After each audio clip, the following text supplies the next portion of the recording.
Will it hurt? Hunter dropped his spoon into the white sea of Cheerios and shifted in his chair. The 11-year-old didn't remember last time. Good. Only a little bit. My fork scraped against the plate as I moved half-eaten scrambled eggs around in a circle. Lying to Hunter weighed on my heart like a steel anchor, but I couldn't afford to be up front. There was too much at stake. His brow furrowed. That was the other thing about lying to my son. I wasn't good at it. He regarded me with worried eyes. Their deep brown mirrored his pleasing complexion. He'd inherited the gene from my feral ex-wife, along with her more exotic traits. Out of nervous habit, I ran a hand through my thinning gray hair, praying the words to convince him would come to me. Dad? Yes. I was grateful he spoke first. Are Kayla's mom and dad sad? I sighed with relief, a question I could answer honestly. Of course. They're worried they'll never see their daughter again. The police haven't been able to find her. That's why we need you. My teeth ground during the pause that followed. While the gears turned behind Hunter's eyes, the temptation to just tell him to do it gnawed at my resolve. But he had to go along with the plan willingly. I took off my glasses and wiped them clean with my shirt so I'd have something to do with my hands other than clenching them into fists. I want to help, he finally said. I put my glasses back on as Hunter came into focus. I could see his jaw was set. My heart swelled with pride for the first time since hearing of Kayla's kidnapping. I smiled. Tell Kayla's parents I'm gonna find her. My smile wilted. I wish I could tell them that. I stood, pressing my palms against the kitchen table and leaned forward. But what you are and what you're doing has to stay a secret. You tell no one. Understand? He nodded, then looked away, pulling strands of his curly hair taut in front of his eyes and fidgeting uncomfortably as if an electric current ran through his seat. I didn't mean to sound harsh. I just wanted to protect him. I'm sorry, it's just that, this is the way it has to be. Failing to meet his gaze, he replied in almost a whisper. It's not that. I raised an eyebrow. Then what is it? What if His voice broke. Will I have to, kill someone? No, I won't let that happen. But what if I do? Will I be a murderer? Look at me, I commanded, and he showed me his watery eyes. I won't let that happen. He sniffled and nodded. Do we have to go tonight? Yes, while there's still time. I was a psychology professor, not a law enforcement officer or a military man. I couldn't even survive long playing Call of Duty with Hunter. If not for his rare genetic disorder, if lycanthropy counted as such, I'd have no business going into the woods tonight. Fortunately for me, tranquilizer guns were air-powered and easy to use. Following breakfast, I aligned the gun sight with what I could find in the backyard and used a dummy dart to check the sights accurately. Tree trunks provided easy to hit, but murderous men and angry wolves weren't going to stand still for me. Kayla's kidnapper, the man the media dubbed the Deep Woods Killer, or DWK, knew the forest better than most people knew their own homes. He was so adept at covering his tracks that he convinced the authorities he'd moved on when he hadn't. They deemed the park safe. Now they know better. He's still there, but the German shepherds employed in the search for him couldn't pick up his trail, and soon lost Kayla's. The dog's noses were only superhuman. Come nightfall, Hunter's sense of smell will be supernatural. He wasted the sunny Sunday in his room. I interrupted his video games to coax him into eating lunch, but otherwise respected his space. There was a lot for him to process. For me, too. I put aside all the things that could go wrong, what remained fell into two categories: Hunter's job and my job. He'd snuff out Kayla and her kidnapper.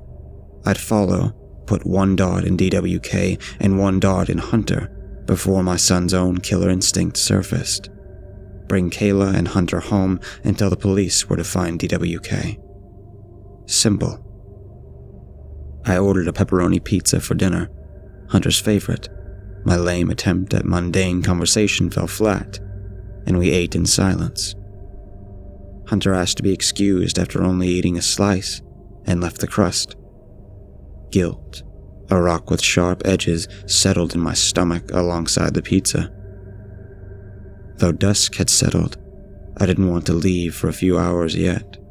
I let my anxious son return to his PlayStation. If we rushed to Kayla's rescue now, there'd be people around. Hunter's secret had to be protected at all costs, and the dead of night meant no witnesses. We had time, I hoped. DWK kept his victims alive for a while. I didn't dare think about why. My mountain bike was already in the SUV's trunk. In the back seat, I hid the yellow taser and the tranquilizer gun loaded with a dart under a blanket. Hunter knew what I had and what they'd be used for, but he didn't have to spend the drive staring at them and ruminating. My windbreaker's pocket was a little too small for the hard case with the 4 remaining darts, but I jammed it in. When my Fitbit told me the time had come, Hunter was softly snoring in his desk chair, chin on his chest and arms hanging limply at his sides. His laptop screen had gone black from entering sleep mode. I swiped the touchpad and sighed. I'd hoped that at worst he'd be browsing adult sites. However, a watch again YouTube prompt stared me in the face for a werewolf hunting how-to video. Hunter was forbidden from watching this stuff, and the threat of having his PlayStation confiscated enforced the ban. I assured him that werewolf hunters armed with high-powered rifles and silver bullets was internet bullshit. It still gave root to his night terrors, and would be in the back, perhaps the forefront, of his mind when we went to Kayla's rescue. I needed his focus on her.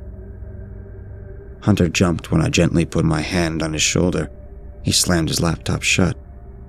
I smiled, letting him believe I hadn't noticed what was on the screen. "It's time?" he asked, groggily, rubbing his eyes.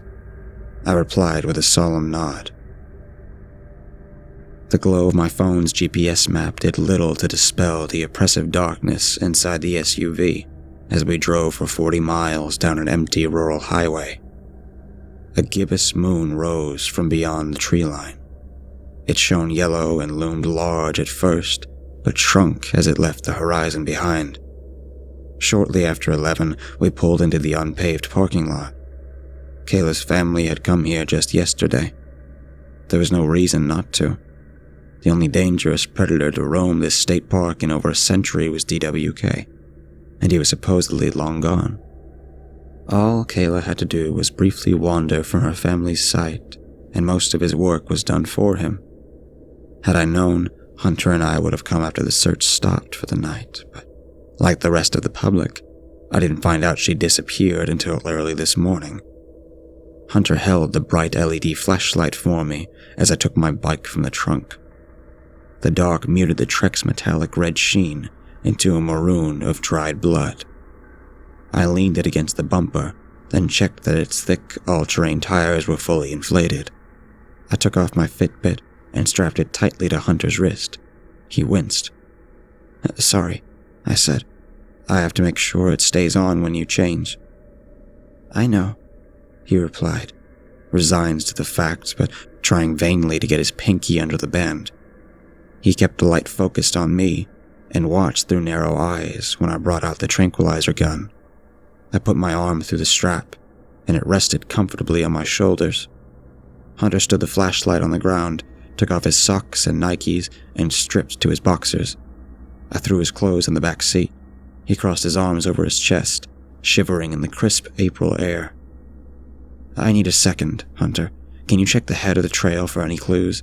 Something the cops might have missed." I pointed behind him, where the police had erected a trail closed sign. Okay," he replied through chattering teeth. As we walked away, I quickly slipped out the taser from the back seat. He turned to me. "Dad?" "Sorry, Hunter." I fired. 2 tiny darts at the end of wires shot out and pierced the skin of his bare abdomen. The taser made a rapid clicking noise as the electrical current entered his body.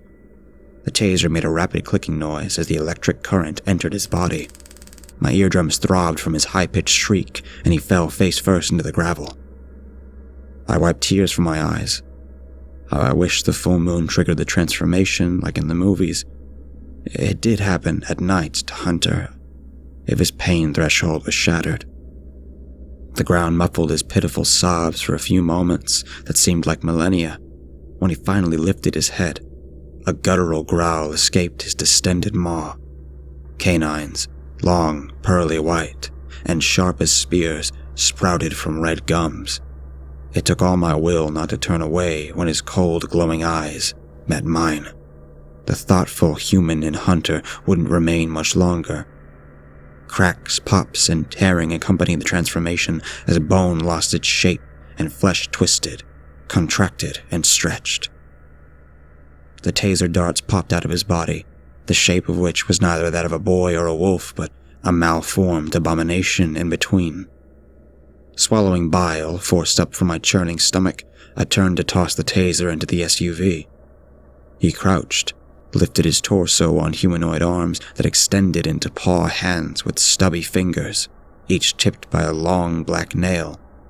The Fitbit clung to his furry left wrist. I pulled out the crucial sheet of loose-leaf paper from my jeans, unfolding it, and placed it on the ground, stepping on the edge so it wouldn't blow away. The paper contained Kayla's crude drawing of Hunter. She'd recently passed it to him in class. She was his crush, so he'd saved it. On all fours, he stepped out of his boxers, leaned forward and sniffed the paper with his black-tipped snout for her scent. He then spun around and bounded into the woods. I picked up the flashlight and ran for the bike, jamming my phone into its handlebar-mounted holder. The flashlight attached to the mount beside it and became a headlight. A breeze carried Kayla's drawing away, but if my plan worked, she'd live to make Hunter another one. The Find My Fitbit creators never could have imagined their app to locate a lost device being used to track a werewolf. It did the job, however. I pedaled onto the trail with all the strength my legs could muster, keeping the display's blue arrow, me, pointed at the blinking green dot, the Fitbit. The dot separated further from the arrow. I veered off the trail and into the bushes to keep the dot's center screen, navigating the dense trees through a series of sharp turns. The bike had been designed for the roughest terrain. I couldn't say the same about my middle-aged self. With luck, my glasses stayed on as twigs and leafy branches whipped my face. At one point, a tall thorn bush drew blood from my cheek. The seat's padding did the little time to spare my sore rear to constant bumps. Keeping up through its toll, lungs straining for more oxygen with each breath, unbearable aching in my legs. Relief and alarm dueled in my mind when the dot came to a stop. Hunter wasn't in sight. Had the Fitbit finally fallen off of him? Or had he found Kayla? If the latter, was she still alive? As though in reply, a high-pitched shrieking echoed through the trees. I followed the sound over a hill crest, my phone showed the triangle rapidly closing in on the dot. I looked up from the display to see Kayla less than 10 feet away and running towards me. Squeezing the brakes wasn't enough to stop my downhill momentum. To avoid hitting her, I turned the wheel hard left. My splayed legs failed to keep the skidding bike and me from tipping over. I hit the dirt hard, and pain shot through my back, where the butt of the tranquilizer gun dug in. Expletive flowed from my lips. Kayla stood over me, clothes in tatters, face barely recognizable under tear-streaked grime and dirty matted hair hanging over her panicked eyes. "Wolf!" she gasped, pointing behind her. I caught my breath. "Are you all right?" Surging adrenaline got me to my feet, and I dusted myself off. "Wolf!" she repeated, as if it was the only word she knew. I took the gun off my shoulder. It seemed intact upon a quick examination. The hard case still in my windbreaker pocket. likely protecting my extra darts so I didn't take precious seconds to check. "Stay here," I said. Kayla dropped to the ground, hugging her knees to her chest. "You'll be okay." I was talking to myself as much as to her. "I'm coming back." A spiderweb of cracks stretched across my phone's screen, but it still lit up. The triangle was almost on top of the dot. I detached the flashlight from my bike and swept the beam around. It revealed only foliage, but faint growls and a man's grunting reached my ears. I pocketed the phone and flashlight pointed forward in one hand, gun ready to fire in the other, following the sounds of an area of rock and dense brush. It took careful examination, poking my flashlight beam between clusters of leaves before it touched upon a cave mouth. Its blackness swallowed the light, but the echoes clearly came from there. Taking a breath, I pulled away the thick foliage concealing the entrance, crouched down, and ventured inside. An awful stench, a man's body odor, assaulted my nose. Was that from the DWK or me? Despite the cool air, sweat soaked my skin, and the close confines could have been making me smell my own fear. The ceiling lowered as I progressed, eventually forcing me to my knees, and the growling grew louder, as did the man's grunts. A mad thrashing warned I was only yards away from a life-and-death battle. The space grew until I could stand again, then briefly narrowed. I shuffled ahead sideways to enter a large cavern well lit by a tipped-over camp lantern. Dropping my flashlight, I emptied both hands to aim my gun at the man pinned beneath Hunter's weight. Long, unkempt hair spilled from the man's head, and a bird's nest tangle of beard hid his chin. The deep woods killer, looking exactly like the online sketches of him. Save for the Fitbit around his foreleg, Hunter was indistinguishable from any other large, mottled gray and white furred wolf. Multiple gnashes, the width of Hunter's nails, stretched down DWK's camo jacket from chest to belly, soaking in red. A layer of cave-floor dirt covered both man and wolf. DWK struggled so violently to wrench his bloody arm from between Hunter's jaws, I almost didn't notice the man had worked his other hand around the hilt of a belt-sheathed hunting knife. I tried to keep him in my gun sight, but my hands trembled too badly.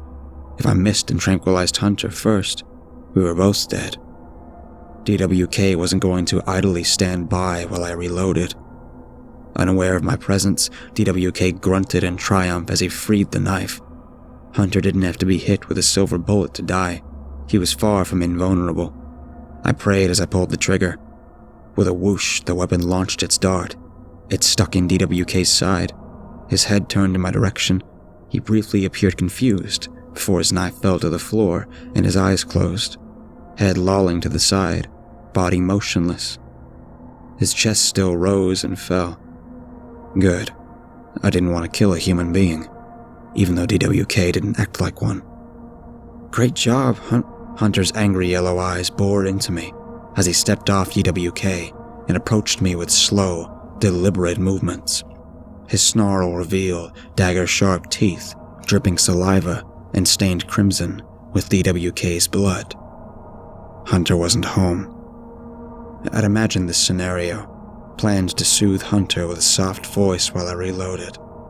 But the now worthless gun slipped from my hands as terror clouded my realization. Hunter, listen to me. He drew closer. His panting almost drowned out my heart's thundering beat as it threatened to burst from my chest. I regained my wits and turned to run, but it was too late. Hunter pounced.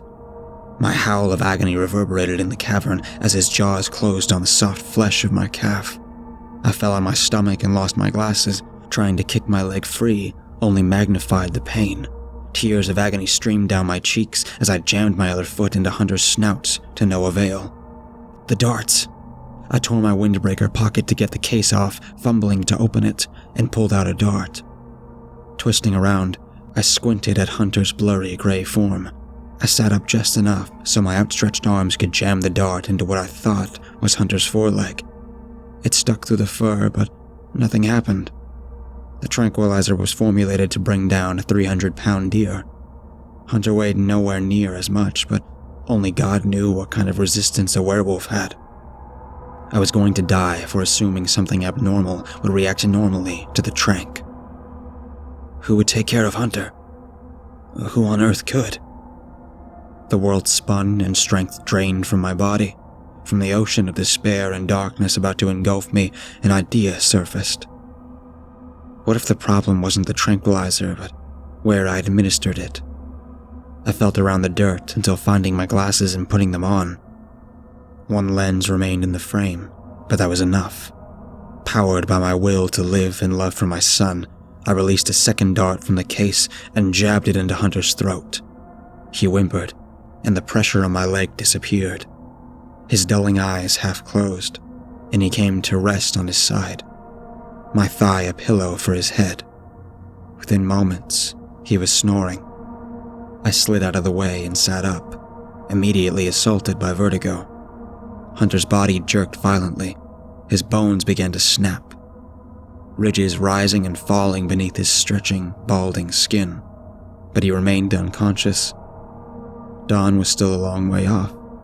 The tranquilizers must have triggered the transformation. Something I hoped would happen, but couldn't know. I shed my windbreaker and wrapped it around my wound. Tightening it into a tourniquet hurt like hell, but stemmed the bleeding. My vision cleared, and the world steadied. The pain dulled, or I'd simply grown accustomed to it. The 2 empty darts in Hunter's flesh left raised little wounds when I plucked them out. I'd tell Hunter to explain them away along with taser marks as scratched bug bites. I put the darts back in the case. I took the Fitbit off his wrist, put it on mine, and dragged my body to the cavern wall. Its rocky protrusions helped me pull myself to my feet. Hobbling back to where Hunter lay, I dressed him in my t-shirt. It was huge on him, hanging as low as a nightgown, hopefully providing protection from scrapes as we made our escape.